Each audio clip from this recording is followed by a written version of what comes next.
What's up, junkies? Welcome back in for another edition of Pigskin Junkies. Myself, Michael Larson, Big Brother Jared Larson, and Scott Panza here to talk Week 12 lines for the NFL. Whoa. Yeah, I know. Week 12. We got Thanksgiving football coming up, guys. Thanksgiving football. Greatest week of the year on deck. Football. Oh, man. It's 7 days just constant from well, even I guess it'd be 8 straight days starting this Saturday. And there's constant basketball right now, too. There's a little college basketball, a little taste on ESPN2 today, the alma mater against the Gators of Florida. Yeah. Sadly, we lost. But what time was that game? 11 a.m.? It was 2 p.m. in Charleston. Gorgeous. Did you see that ESPN did a flap count on your mascot, and it was 2,000 or something like that? Oh, yeah. We retweeted it, Micah. My shoulders hurt watching the video. Oh, man. I'll tell you, one of my buddies was actually the Hawk my senior year, and that job is no joke. Not only do you have to flap your wings at everything, but you get hired out to be at weddings for St. Joe's couples, and you have to go to all these events, and you are flapping your wings nonstop. And even to get the job, you have to be they have some crazy routine for you to even get considered to be the Hawk of flapping your wings. It's intense, man. It is intense. So whoever it is this year, they're earning it. They are earning it for sure. That's what you like to hear. So, fellas, I guess we'll dive into it. We can do the old hindsight 2020, but we'll talk the Thursday night game real quick. I think you guys tweeted it out, but kind of your thoughts. It finalized for Westgate at -4, Texans at home against the Colts. I didn't take a play on this game. If I had to, I would have been on the Colts +4. Just all the trends with their success against Deshaun Watson and these Texans and Bill O'Brien. But I just didn't feel comfortable. I have the under in my teaser at 56.5. So I'm just hoping for low scoring, and I'm sure that's what we'll see tonight. But I think Texans win. Colts keep it close, but I have no action here. Yeah, I played Texans, not in the contest, but in cash. You guys know the MO at this point. I've been playing divisional short week favorites, divisional short week home teams pretty much all year. The Texans are no exception here. Huge buy low spot off of the bloodbath in Baltimore 4 short days ago. So I'm on the Texans. I laid 3.5 earlier this morning. And we'll take them to the window, hopefully, tomorrow by the time you're listening to this. Yep. Well, it'd be Saturday, so. Yeah. Whatever day it is. It's been the dreidel, and we'll figure out what level of the it's almost that time. Dream we're in. Yeah, seriously. It's almost dreidel time. So we'll dive into the games here, and opening up with, and I don't even want to get into the whole deal with this team that's happening outside the field. So we're just going to stick with just gambling here, or just football talk. And that is Browns at home -10.5 against the Miami Dolphins. I really think that the Dolphins have been exposed without Preston Williams and Mark Walton. They just really lack offensive firepower. Their only weapon is Devontae Parker, Kalen Ballage. Really can't get anything going, so I think they might be getting Patrick Laird more involved. And who's Patrick Laird? If you guys can tell me what college you went to, I'd be really impressed. And I mean, they just really don't have a lot of weapons here. So I would lean Browns. I'm going to stay away from this one just because the Browns pass rush is decimated. No Myles Garrett, no, I can't pronounce his last name, Jovi. Olivier Vernon's gone, and then Morgan Burnett, their safety's gone. So they're really lacking defensive weapons to make Ryan Fitzpatrick uncomfortable. So I would lean Browns if I had to take this game, but I really just don't think there's a lot of juice here. So I'll stay away.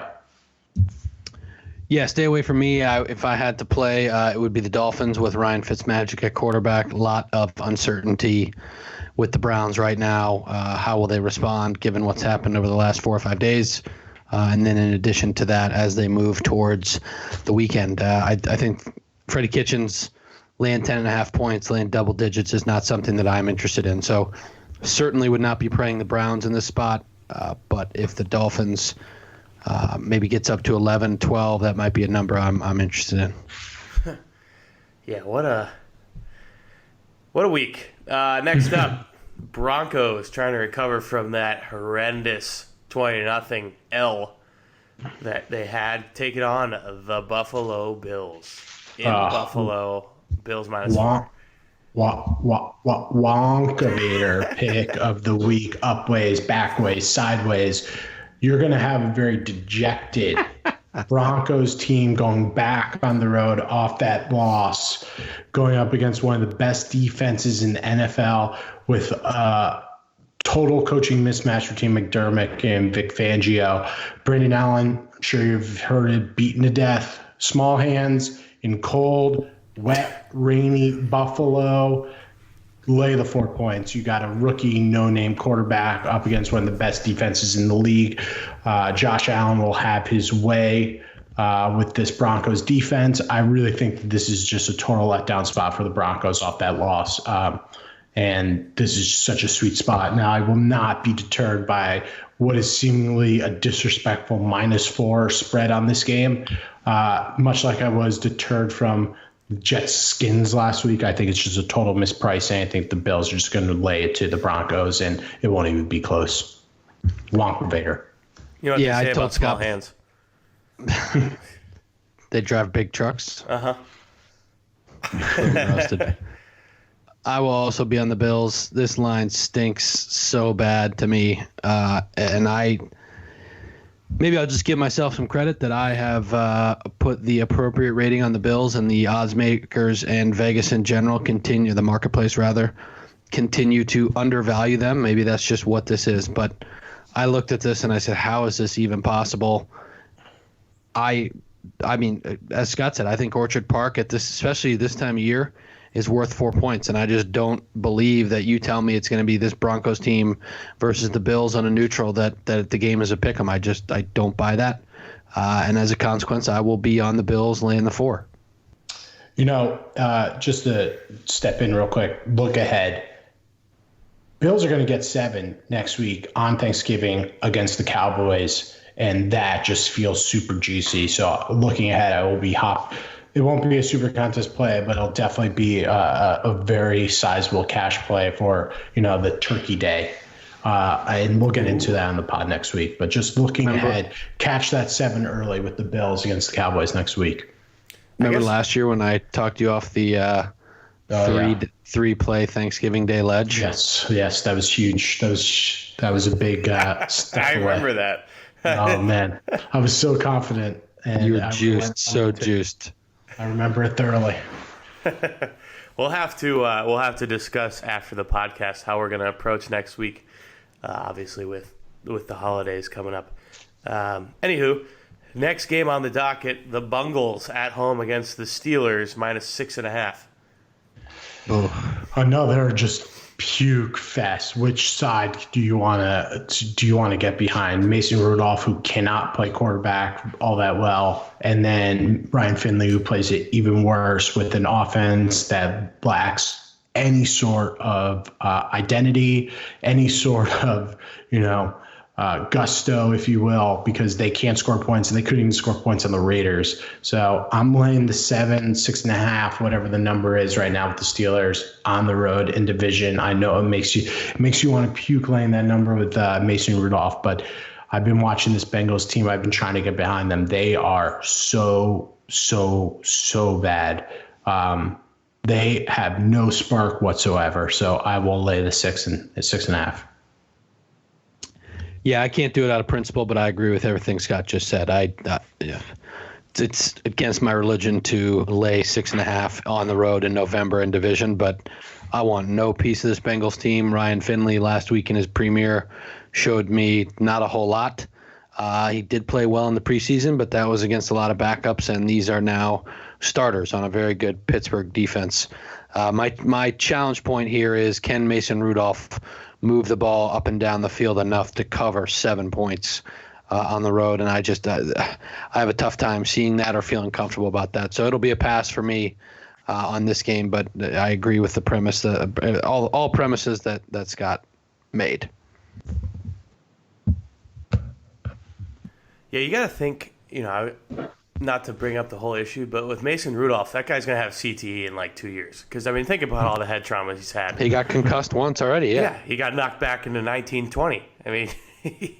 He came back into 1890 last weekend. Yeah, beautiful weekend. Squared him up good. It was the slow-mos, dude, you got clocked. Well, all I'm going to say is, he, honestly, of all the parts of a helmet to get hit with, that's probably the best part. Because if he would have got the crown of the helmet to just skull, he would have been, he could have gone KO like he did already once. NFL is so lucky that didn't happen. So lucky. Oh, man, could you imagine this guy died right on the field like that? Yeah, would have not been.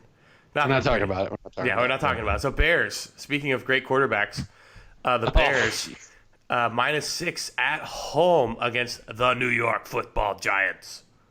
The New York Giants have not been a good covering team this year. I feel like I've played them the few times that they have covered. But I'll take the 6 points against the Bears. Just a total lack of confidence in Mitch Trubisky. If it's Chase Daniel, I really just don't. In a banged up David Montgomery, I just really don't see how they're going to put away this Giants team. The concern with the Giants is Danny Dimes has been turnover prone since he started, but that's just a function of him being a rookie, and they have a weak offensive line.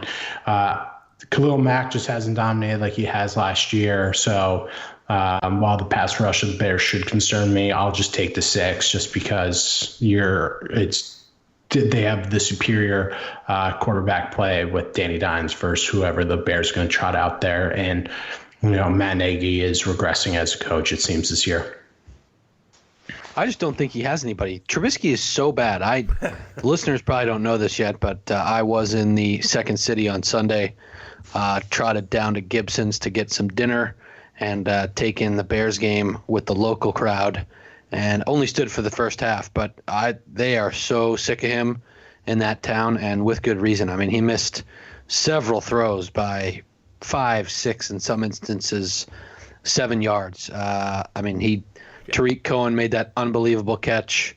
I view that really as a play from Tariq Cohen as opposed to a great pass from Mitchell Trubisky. And Chase Daniel looked, I'm watching the second half of the game in my room because I was on the Bears, of course, and that was dumpster fire. I'm watching the second half of the game. Chase Daniel is staying in bounds with minutes to go in the game, drunk. I don't know if he's ready to play. And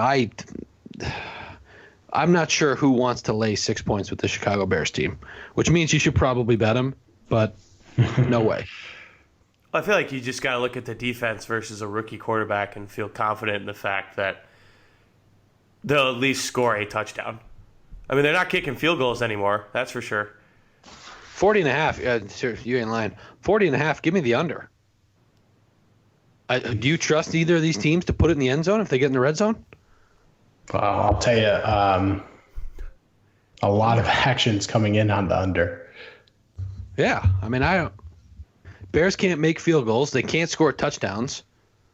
And the Giants, I don't trust them to get it in the end zone.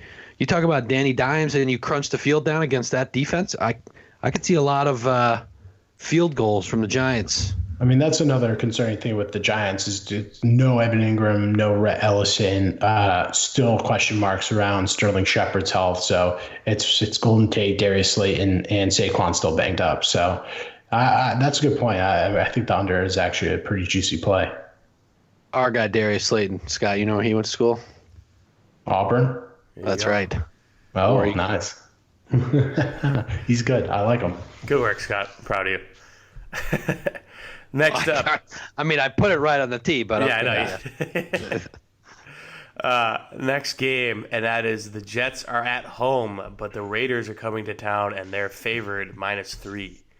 Oh, my goodness. This is so frustrating because just when the Jets, I just swear them off for the year, they just reel me back in with a 3-point home dog against a West Coast team and John Gruden off what was a really disappointing performance against the Bengals. So they'll reel me back in here. I'll take the Jets plus the 3. Sam Darnold is going to be my favorite DFS play of the weekend with Ryan Griffin, who he just loves hammering the ball to him and Jamison Crowder. But I think this is going to be a score fest, a lot of points. Both defenses can't really stop anybody. I mean, the Raiders stopped the Bengals last week, but that's because Ryan Finley is just horrible. So I think there's going to be a lot of points here, and I'll take the home dog against the West Coast team, getting 3. But this one makes me really sick. This is one team and one team only. The New York Jets are the play in this game. Plug your nose. Big bottle of Pepto, get to the window. Raiders, coast to coast, laying 3 points. Don't buy it. Don't buy it. Knock on wood if you're with me, man. Jets. I mean, the thing that just concerns me, so last year Gruden was so bad on the road. Now, was that because he is first year back off such a long hiatus of head coaching, or is he really just a poor road coach? And this year they've been performing better on the road, and they burned us a few times. So they might burn me again, but I'll take these Jets, and I'll just make myself sick on Sunday when they're down 40-10. As I say, when it's like 24-3 in the second quarter, you just feel like, oh, well, okay.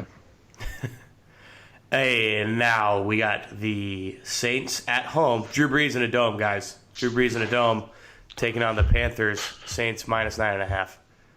Another team I just can't quit is these Carolina Panthers, but a sharp line movement on the Saints, up 1.5, and 54% of the bets only on the Saints. But I will take Kyle Allen, Christian McCaffrey, and DJ Moore against these Saints, getting 9.5 here. I just no Marshawn Lattimore, so I think that the Panthers will be able to move the ball, even though they couldn't last week. I think it's a great bounce back spot. And Saints, quite frankly, I have not been impressed by Drew Brees since he's been back.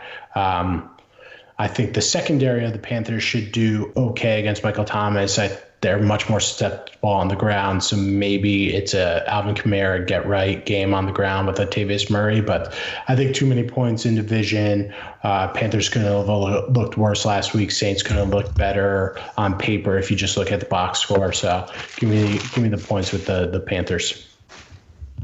Yeah, pass for me. I finally got on the stinking Kyle Allen bandwagon last week and completely whiffed like 3 looking strikes. So I'm gonna want to see what he has. I think I got a little too excited getting late on the bandwagon, and tape is starting to mount on Mr. Kyle Allen, and I think we saw a product of that last week. So I will take another week of data before making a decision on this Panthers team. Hard pass for me.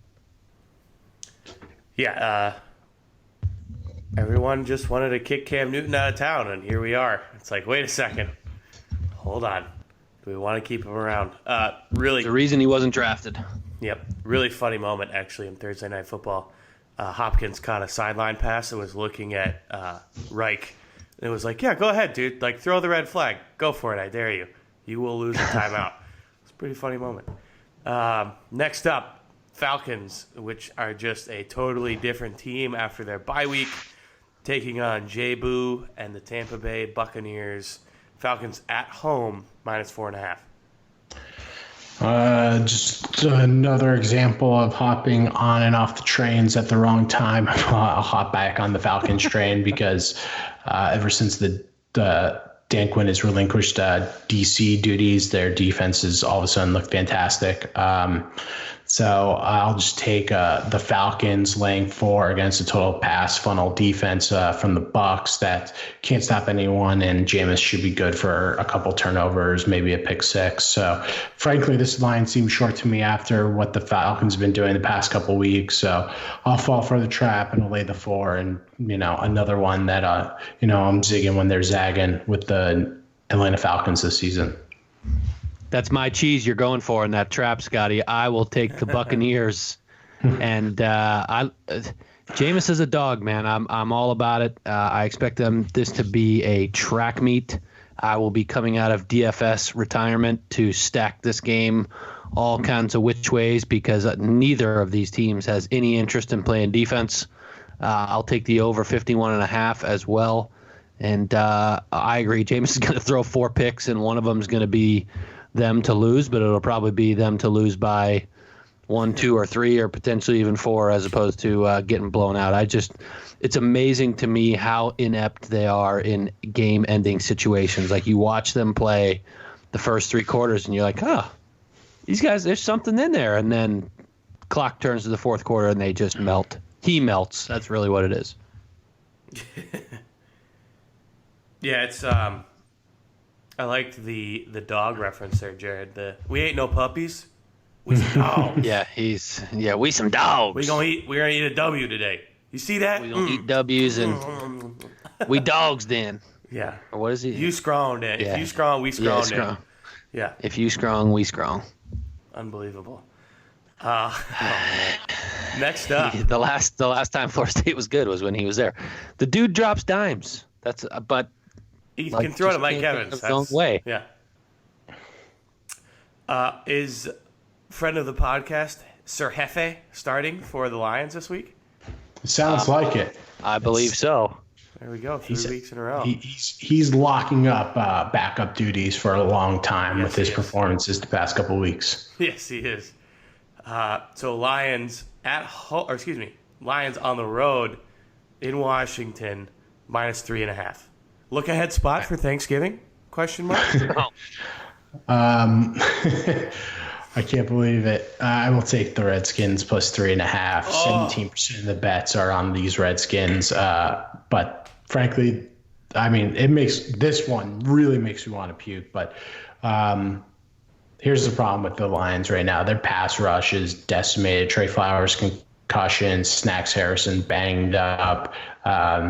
So Dwayne Haskins, when you get him under pressure, he really struggles. He's not a good quarterback, but at home against a backup +3.5, it's just, it's just begging you to take the Redskins, and I'll fall for it. And I think this is just so insulting. Last week they're laying points to the Jets, and now they're getting 3.5 against a backup. That just doesn't make sense. And frankly, the offensive line for the Redskins should be embarrassed from some of the video that was published last week of them just ignoring Dwayne Haskins. So I think some of these guys, it's now time to play for your job.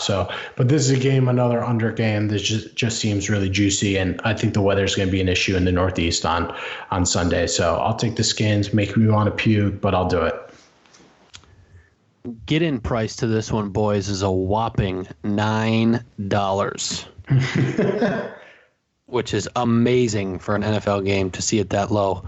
Friend of the podcast, El Jefe, is playing great. I agree. I think he's locking up a backup spot somewhere in the NFL. If not with the Lions, certainly with somebody else next year. Has been playing really well. That being said, this team as a whole does not deserve or has not earned to go on the road and lay what amounts to 4 points to anybody in the NFL. All the arrows here point to the Redskins. There's just no way I can get on the Dwayne Haskins train with my hard-earned money. It's just not something I can do. I don't want any part of the Lions here, and from what I've understood, quite a bit of the tickets are on the Lions, but no interest in Dwayne Haskins, and I agree. That's what Scott said. It's been smothered all over the place, but not getting respect from the offensive line at a quarterback is about as low as you can get from a morale perspective in an NFL team.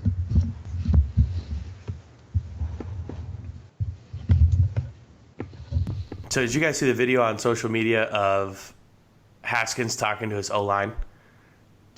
That's what we're talking about. Yeah. Just gone. Gone, girl, gone. Gone, baby, gone. Unbelievable, honestly. It was kind of sad to see, this kid's out here trying, and they're just like, nah. They're just like, he's just not that good. Right. Yeah, you cannot get any lower than that, in my opinion, on an NFL team. Just completely giving up on the young kid. What's that like in the locker room on Monday or Tuesday, whenever they go back? Yeah, I don't, especially if he's a rookie. Yeah. Because there's not a lot of rope there to push back. Yeah. Well, I apologize if I didn't hear you say that. I must have misheard you or something. But yeah, it's like, it just blew my mind when I saw it, because you hate to think of that as a kid. I mean, as a quarterback, you're supposed to be the leader in that huddle. And he's saying, like, hey, how can I help you? How can, like, we be a team? And they're just like, nah, fam, we're done. Just pack it in. It's all We're out. Yeah. Next up, Titans at home, -3 against Duval. Pass on this one. I think the Titans should light them up, but their secondary with no Malcolm Butler, I think is susceptible to a big Nick Foles, DJ Chark, Chris Conley game. I think this one is actually a sneaky little game to game stack for DFS. The Jags, their linebacking core are young. They're not all that good, so it should be a Derrick Henry feast game.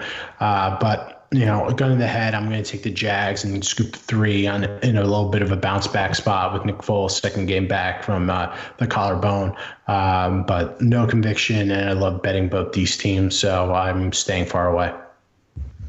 I feel like this game happens twice a year. I feel like it's always -3 for the home team, and I feel like nobody ever bets it. Like, because I feel exactly how Scott feels. Like, it's about right. Pass. But I feel that way every time this game is played.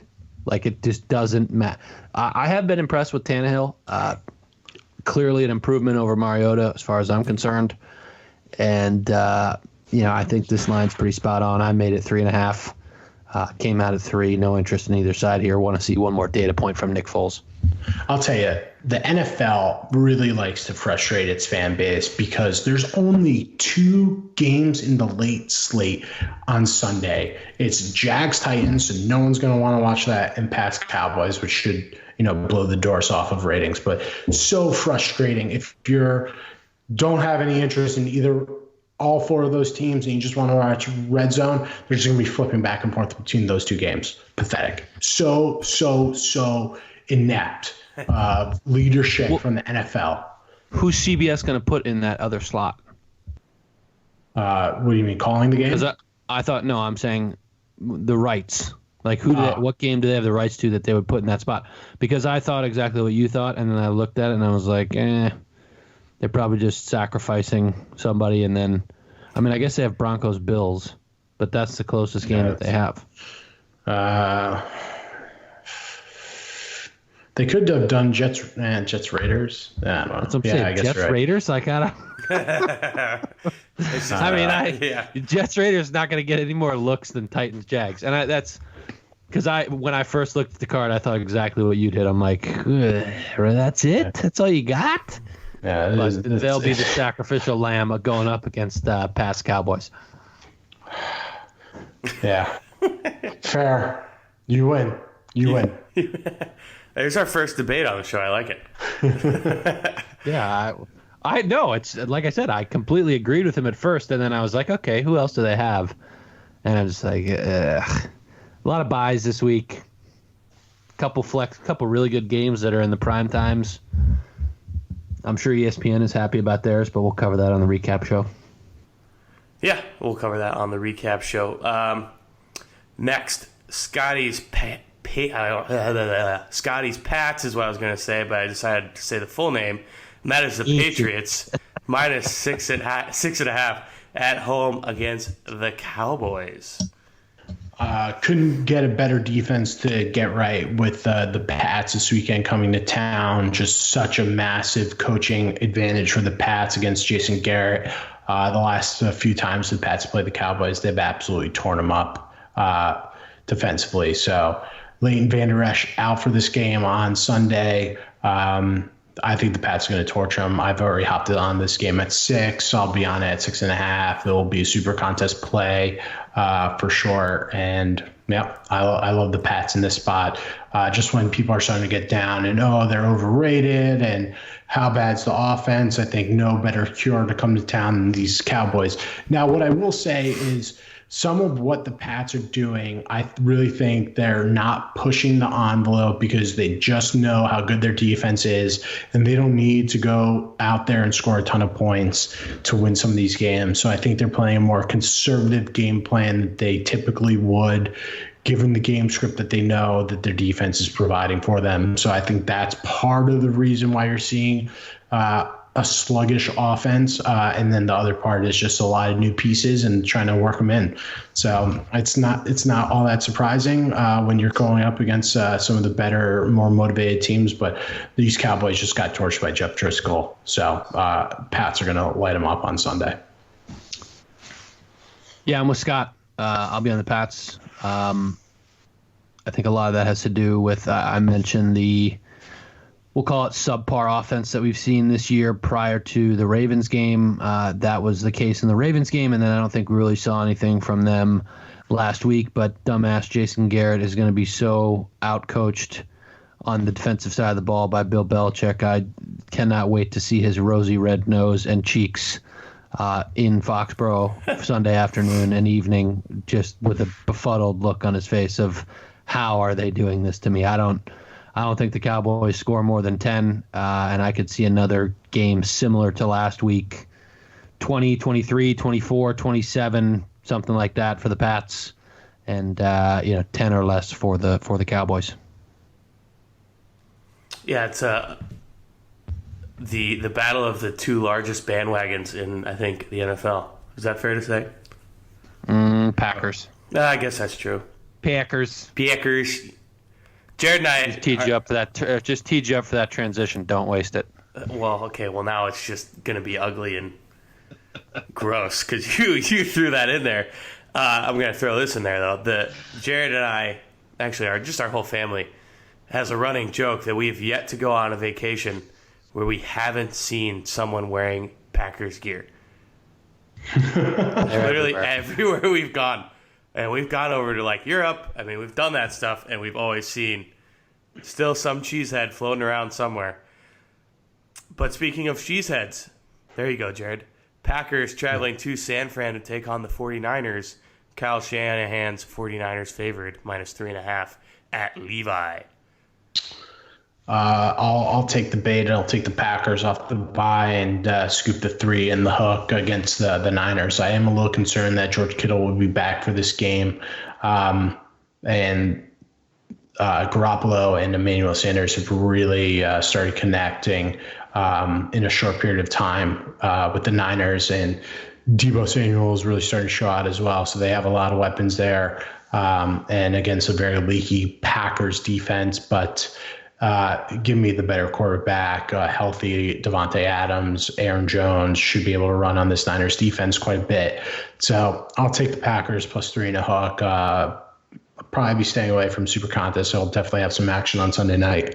And I'm very much looking forward to that game. The Niners are not showing any signs that they are slowing. To the house, Wonka Vader, front ways, back ways, sideways, Niners, Packers oversold, away from home, completely different team. The Devontae Adams stuff does make me a touch nervous, but I've been quite impressed with the Niners defense, and I think they will bounce back off of that Seahawks loss at home. Tough divisional game. Do you think they put Sherman on him? I hope so. I think probably. It'll be interesting. I'd like to see that matchup. It'd be those are two big dudes. It'll be a good one. I'll be watching. Yeah, this is one of those ones where just even like as a football fan, you watch the Sunday night games. It will be great. I think the Patriots handle their business. I would be less interested in that than I am in the Packers and Niners. Seahawks, Eagles. This one's in Philly. Came in at -2 for the other birds, which is the Eagles. Now, can the Hawks come in with Senior Russell Wilson and take care of business? I can't speak tonight. I'm slurring my words. The public is hammering the Seahawks right now. I will take the Eagles. Hate the fan base. Don't like what the receivers are showing me right now. But I will buy low on these Eagles in a very desperate spot. And I was impressed with their defense last week. The Seahawks defense is super leaky in the secondary. So maybe Nelson Aguilar and can get right in this game. Need to monitor the news about Alshon Jeffrey. Still unsure if he's going to be playing in this game. And I expect them to get Miles Sanders a bit more involved in this game. I think Eagles win outright, and it pains me to bet against Russell Wilson, but I will in this spot. Yeah, as Scott said, public hammering the Seahawks. All the arrows are pointing to the Eagles. I've watched quite a bit of this team this year just for one reason or another. I feel like I've kind of been on or against them. I just haven't seen it from them. I have not seen enough from them to get me to the window with the Eagles. I will not be playing the Seahawks for all the reasons that Scott just mentioned, but I don't know what it is, man. I can't. They flake on the big stage, and this game is no different. But Seahawks coming west, early start. Tough team, tough fans, et cetera, et cetera, et cetera. But I think they figured it out, man. I think they figured it out. Just give the ball to Danger Russ and let him do his thing. Well, if you're paying him that much money, you better let him just do his thing. I mean, you gotta. Yeah, well, it's about damn time. I mean, they should have paid him earlier. Yeah, I agree. And then obviously we got Ravens, Rams, but we can talk about that later. What did you guys think about the whole Weedle thing? I feel like that's been being blown out of proportion. Oh, Weddle? Whatever his name is. Yeah, I don't even. I was like, That Weddle, guy. Weedle, white guy, safety. what about like not telling the other team about? Yeah, I mean, I would say that's pretty stock. Yeah. I would hope that he's not like giving secrets to the teams. It's true. I was just curious what you guys thought of that whole thing because everyone's like, oh my gosh. So Weddle said that he wasn't going to give any secrets about Lamar Jackson. Mm-hmm. Is that? Well, just like Ravens Yeah. secrets, I guess. Yeah, just everything. Oh wow, I didn't see that. That seems odd. Aren't you guys trying to win games and trying to get to the Super Bowl? I mean, this is a must-win for the Rams. Yeah. You would think that maybe he's saying that in public, but in private, he is giving up all the secrets and just trying not to have it be known. Maybe that's the case. I mean, these people change, even in college, they change play calls and those, card sheets week to week. And everything is constantly changing. So it's like, yeah, you can have maybe some underlying dirt. But really, at the end of the day, it's a different team every single year. And if you're not a part of that team... Every single week. Yeah. So it's like, it's not going to be the same. So even if you did tell them something like, hey, when they do this, look for this, that could completely and totally change from year to year. So that's where I'm like, Yeah, but okay, even if he does tell them, who cares? Yeah, and he's been out there. So Lamar's got how many games on tape now? 17? 18? Mm-hmm. So, dude, I mean, he's not going to tell him anything that's not on tape already, Right. in my opinion. Yep. If he has a tendency, everyone in the NFL knows about it. You don't need to be on the team last year to know that. And I guess that's maybe so, Weddle gets to cover his own ass a little bit and say, I'm not going to tell, blah, blah, blah. But like you said, because he knows that everything that he does is already on tape. Sorry, I had a English moment there where I saw two E's together, and therefore that meant you make the sound of the letter. So that's why I said his name the way I did. Safe to say I haven't seen my boy play a lot of football or heard his name called, because on Sundays I'm watching the other purple team, and now he's in LA, so I definitely am not watching them that much. But that's my 2 cents. It's bye week this week for your Vikings. So I'll be watching that gross game in Washington most likely. But or maybe I'll just go outside and just do stuff in That my would yard. be dumb. Wow, that's crazy talk. Crazy talk. I got a TV outside, guys. Okay. All right. Well, humble brag. All right.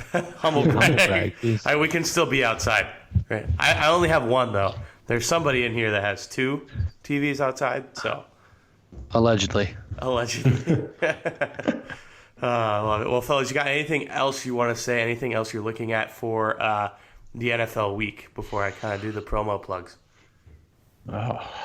What else? I'm just, let's see if I can, nail a slate for once in the last few weekends.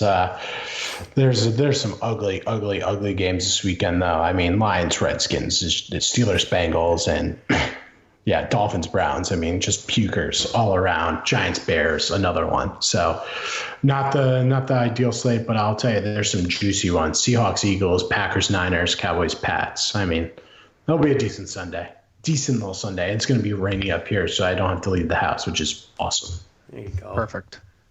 Yeah, I don't know. Hopefully we can. I mean, the goal is to obviously start to string together a couple winners in a row. I feel like it's been this perpetual water treading down. Yeah, I mean, just not a whole lot of anything. We haven't really caught stride here in a couple weeks. So hopefully we can get a little momentum heading into the holiday season, provide people with a nice way to buy some nice gifts for the family, and make it a cheery and bright Christmas. I'd love just a nice DFS weekend. I feel like I've been so close the past few weeks and just have just zagged off or just missed just on a couple players. I mean, this past weekend was just all over Josh Allen and John Brown and just whiffed everywhere else. So it'd be really, really nice to just, string it all together. Picks, DFS. That'd be a nice little, You only need 1 week if you're doing that. Spread some think holiday about cheer. That's right. Really only That's right. you can play all year DFS and just whiff, and then if you hit it on the screws 1 week, pays for the whole year. It's true. Bucks, Falcons, get on it. I don't know. I like that Jets Raiders game. It's calling to me. I'll probably regret it. Sam Darnold, all these matchups are disgusting. In the face. That's what you need. Everyone's gonna pick Tom Brady. Like, just plug your nose. I have to do a little play with a friend of the podcast against the Redskins. What's his ownership going to be? Chipotle Addict took down one of the tournaments with Jeff Driscoll last weekend. Actually, I think his ownership percentages is looking pretty high this weekend. Yeah. I picked him up last week. He can run for touchdowns. Yep. Yeah, he can run for touchdowns. It's a huge quarterback. Huge thing at quarterback. So, once again, draft.com, promo code Pigskin Junkies, all one word. Also, it's free $3 play. Challenge these idiots. I still think, we're week 12 now, and still nobody has tweeted at them for a challenge. We're waiting. No, it's coming after us. Yeah. And then, but yeah, I think we had one review. You know who I'm playing this weekend. Just come come at me. If you think I'm wrong about Bucks Falcons, get at me. Come to the window. We got one review from the Herminator 14. It says, been with these guys from the beginning. Get in and cash some tickets. So thank you for that. We always appreciate all the reviews. Yeah. He was happy because Iowa won, so he sent in a review, I'm sure. Yeah. By a point. I know. And then he was like, it's all right. We'll get right tomorrow. The Vikings will win. I'm like, dude, my weekend is horrible right now. But then they pull it out in the second half, so that was good. But anywho, that's going to do it for us, Junkies. Thank you so much for tuning in. I'm Michael Larson. That's Jerry Larson. And once again, Scott Panza. Thanks so much. Can't hardly wait. White Walkers.